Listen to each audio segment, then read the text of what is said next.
رب اشرح لي صدري ويسر لي امري واحلل عقدة من لساني يفقهوا قولي رب زدني علما رب يسر ولا تؤثر وتمم بالخير۔ معزز ناظرین، السلام علیکم ورحمۃ اللہ وبرکاتہ۔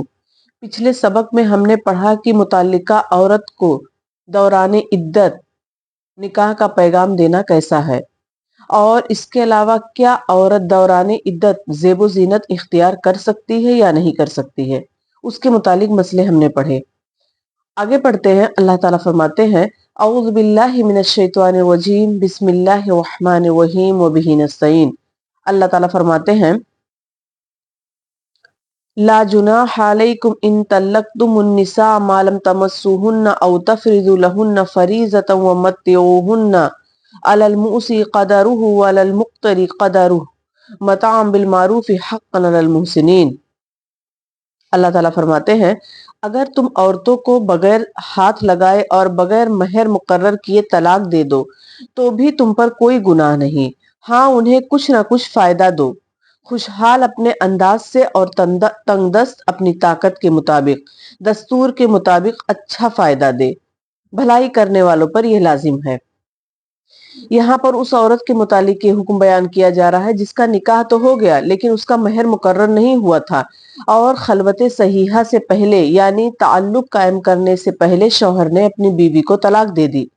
تو چونکہ مہر مقرر نہیں ہوا تھا تو اللہ تعالیٰ نے فرمایا کہ اگر جب تم اس کو رخصت کر رہے ہو تو تمہارے لیے ضروری ہے کہ تم اسے کچھ نہ کچھ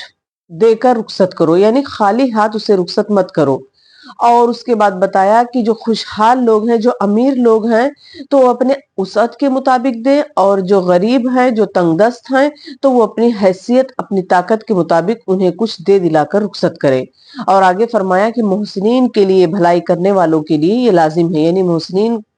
کو یہ چیز زیب نہیں دیتی ہے کہ وہ کسی کو خالی ہاتھ رخصت کر دیں۔ آگے اللہ تعالیٰ فرماتے ہیں وَإِن طَلَّقْتُمُوهُنَّ مِن قَبْلِ أَن تَمَسُّوهُنَّ وَقَدْ فَرَضْتُمْ لَهُنَّ فَرِيضَةً فَنِصْفُ مَا فَرَضْتُمْ إِلَّا أَن يَعْفُونَ أَوْ يَعْفُوَ الَّذِي بِيَدِهِ عُقْدَةُ النِّكَاحِ وَأَن تَعْفُوا أَقْرَبُ لِلتَّقْوَىٰ وَلَا تَنسَوُا الْفَضْلَ بَيْنَكُمْ إِنَّ اللَّهَ بِمَا تَعْمَلُونَ بَصِيرٌ۔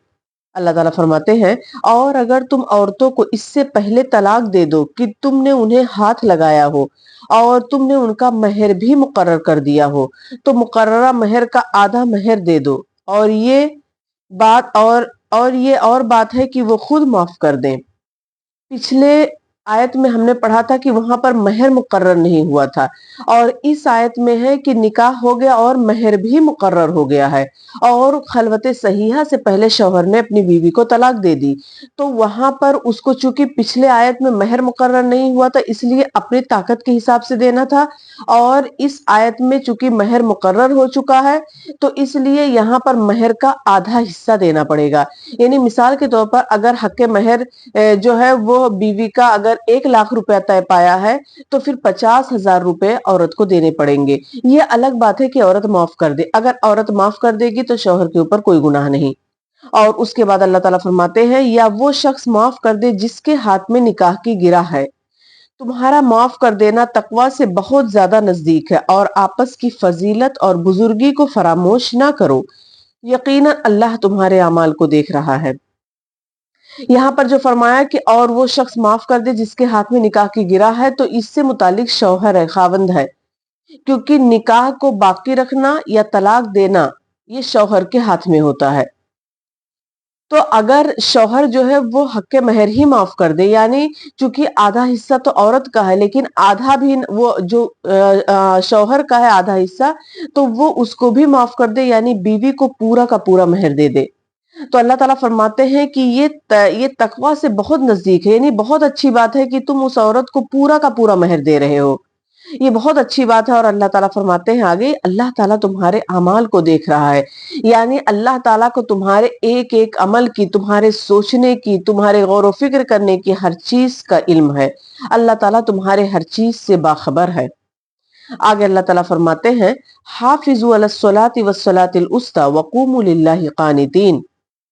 نمازوں کی حفاظت کرو، بالخصوص درمیان والی نماز کی، اور اللہ کے لیے بادب کھڑے رہا کرو۔